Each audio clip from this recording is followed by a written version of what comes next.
15 ಸಾಲುಗಳ ಕನಕದಾಸ ಭಾಷಣ.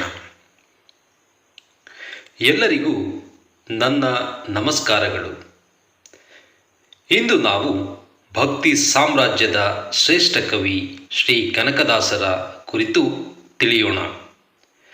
ಕರ್ನಾಟಕದ ಮಹಾನ್ ಹರಿದಾಸರಲ್ಲಿ ಕನಕದಾಸರ ಹೆಸರು ಸದಾ ಚಿರಸ್ಮರಣೀಯ. ಅವರು 16ನೇ ಶತಮಾನದಲ್ಲಿ ಹಾವೇರಿ ಜಿಲ್ಲೆಯ ಬಾಡ ಗ್ರಾಮದಲ್ಲಿ ಜನಿಸಿದರು. ಅವರ ಮೂಲ ಹೆಸರು ತಿಮ್ಮಪ್ಪ ನಾಯಕ ಎಂದಿತ್ತು. ಯುದ್ಧದಲ್ಲಿ ನಿಧಿಯನ್ನು ಕಂಡುಕೊಂಡ ನಂತರ ಅವರು ತಮ್ಮ ಸಂಪತ್ತನ್ನು ತ್ಯಜಿಸಿ ಕನಕದಾಸರಾದರು. ಕನಕದಾಸರು ದಾಸ ಸಾಹಿತ್ಯದ ಮೂಲಕ ಸಮಾಜ ಸುಧಾರಣೆಗೆ ದೊಡ್ಡ ಕೊಡುಗೆ ನೀಡಿದರು. ಅವರ ಕೀರ್ತನೆಗಳು ಮತ್ತು ತತ್ವಪದಗಳು ಇಂದಿಗೂ ಸರ್ವಕಾಲಿಕ ಮೌಲ್ಯವನ್ನು ಹೊಂದಿವೆ.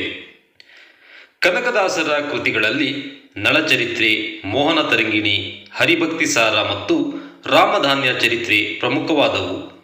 ರಾಮಧಾನ್ಯ ಚರಿತ್ರೆಯಲ್ಲಿ ಅಕ್ಕಿ ಮತ್ತು ರಾಗಿಯ ಸಂವಾದದ ಮೂಲಕ ಅವರು ಶ್ರಮದಾನ ಮತ್ತು ಜಾತಿ ಸಮಾನತೆಯ ಮಹತ್ವವನ್ನು ಸಾರಿದರು. ಅವರ ಪ್ರಸಿದ್ಧ ವಾಣಿ ಕುಲ ಕುಲ ಕುಲವೆಂದು ಹೊಡೆದಾಡದಿರಿ ಎಂಬುದು ಜಾತಿ ಭೇದವಿಲ್ಲದ ಸಮಾಜದ ಕನಸನ್ನು ಬಿಂಬಿಸುತ್ತದೆ. ಬಾಳೆಹಣ್ಣಿನ ಬೆಳೆಯೋ ಮುಂತಾದ ಅವರ ಕೀರ್ತನೆಗಳು ದೇವರ ಆರಾಧನೆಯಲ್ಲಿನ ಸರಳತೆಯನ್ನು ಎತ್ತಿ ಹಿಡಿಯುತ್ತವೆ. ಉಡುಪಿ ಶ್ರೀಕೃಷ್ಣನ ಮೇಲಿನ ಅವರ ಅಚಲ ಭಕ್ತಿಗೆ ಉದಾಹರಣೆಯೇ ಕನಕ ಕಿಂಡಿ. ದೇವಸ್ಥಾನದೊಳಗೆ ಪ್ರವೇಶವಿಲ್ಲದಿದ್ದಾಗ ಕಿಂಡಿಯ ಮೂಲಕ ಶ್ರೀಕೃಷ್ಣನ ದರ್ಶನ ನೀಡಿದ ಪವಾಡ ಅವರ ಭಕ್ತಿಗೊಂದು ಸಾಕ್ಷಿ. ಕನಕದಾಸರು ತೋರಿದ ಭಕ್ತಿ ಮತ್ತು ಸಾಮಾಜಿಕ ಸಮಾನತೆಯ ಮಾರ್ಗವನ್ನು ನಾವೆಲ್ಲರೂ ನಮ್ಮ ಜೀವನದಲ್ಲಿ ಅಳವಡಿಸಿಕೊಳ್ಳೋಣ.